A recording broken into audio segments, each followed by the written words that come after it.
ग्वालियर के करहिया इटमा गांव में एक 12 साल की मासूम के साथ उसके ही चाचा ने हैवानियत दिखाई।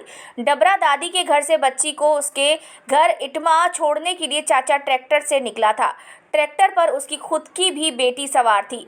रास्ते में एक सुनसान इलाके में ट्रैक्टर रोककर वहां से गेहूं की बोरी लाने की बात के लिए मदद मांगी। मदद के लिए छात्रा को बुलाया, जहां उसके साथ दुष्कर्म किया, विरोध पर पीटा, जिससे छात्रा के पैर में अंदरूनी चोट व पीठ में खरोंचें आई हैं।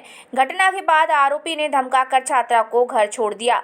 रात को बच्ची ने मां को पूरी बात बताई, जिसके बाद मामले का खुलासा हुआ है। पुलिस ने आरोपी के खिलाफ मामला दर्ज कर उसे गिरफ्तार कर लिया है।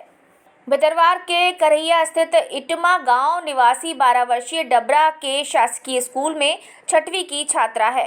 पढ़ाई के चलते वो डबरा में अपनी दादी के पास रह रही थी। एक दिन पहले छात्रा का 38 वर्षीय चाचा डबरा से ट्रैक्टर लेकर इटमा जा रहा था। साथ में उसकी 10 साल की बेटी भी थी। इसी समय छात्रा की दादी ने उसे कहा कि उसको भी साथ ले जाए, उसकी परीक्षा हो गई है, घर घूमकर आ जाएगी। इस पर चाचा दोनों बच्चियों को लेकर गांव के लिए निकला, लेकिन बीच में गांव के हार पर ही उसने ट्रैक्टर खड़ा कर दिया, जहां उसने बच्चियों को बताया कि एक गेहूं की बोरी उठाकर ट्रैक्टर पर रखनी है। इसके बाद वो अपनी बेटी को ट्रैक्टर पर ही छोड़ गया और मासूम को मदद कराने के लिए ले गया। पहले बच्ची ने मना किया तो चाचा उस पर नाराज हुआ। जब बच्ची चाचा को नाराज देखकर उसके साथ गई तो अंदर झाड़ियों में ले जाकर उसके साथ जबरदस्ती करने लगा। मासूम ने शोर मचाया तो उसको पीटा। उसके बाद उसके साथ दुष्कर्म किया। उसकी चीख दबाने के लिए मुंह पर हाथ रखे रहा। इसके बाद धमकाया कि किसी से कुछ कहा तो गला काट देगा। आरोपी छात्रा को लेकर वापस ट्रैक्टर पर आया तो वो रो रही थी। इस पर चचेरी बहन ने पूछा कि दीदी आप चिल्ला क्यों रही थी, पर चाचा के डर से मासूम कुछ नहीं कह पाई। इसके बाद आरोपी चाचा ने उसे उसके घर छोड़ दिया और लौट आया।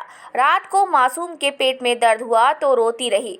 जब मां ने उसे देखा तो कारण पूछा। उसके बाद छात्रा ने पूरी घटना बताई। जब उसकी मां ने उसे चेक किया तो शरीर पर कई जगह मारपीट के निशान, पीठ पर नाखून की खरोंचें थीं, जो चाचा की हैवानियत की गवाह थीं।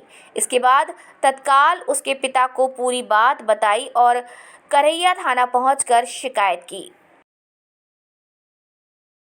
ये थाना करहिया क्षेत्र की घटना है। इसमें ये लड़की का ही परिजन था जो उसको डबरा से करहिया ले जा रहा था। रास्ते में उसके साथ में बलात्कार की घटना कारित हुई। उसमें प्रकरण पंजीबद्ध किया गया, आरोपी को गिरफ्तार किया गया, प्रकरण की विवेचना की जा रही है। मैंने बताया कि वो जो परिजन है उसको साथ में ले जा रहा था और रास्ते में उसके साथ में ये घटना कारित की गई।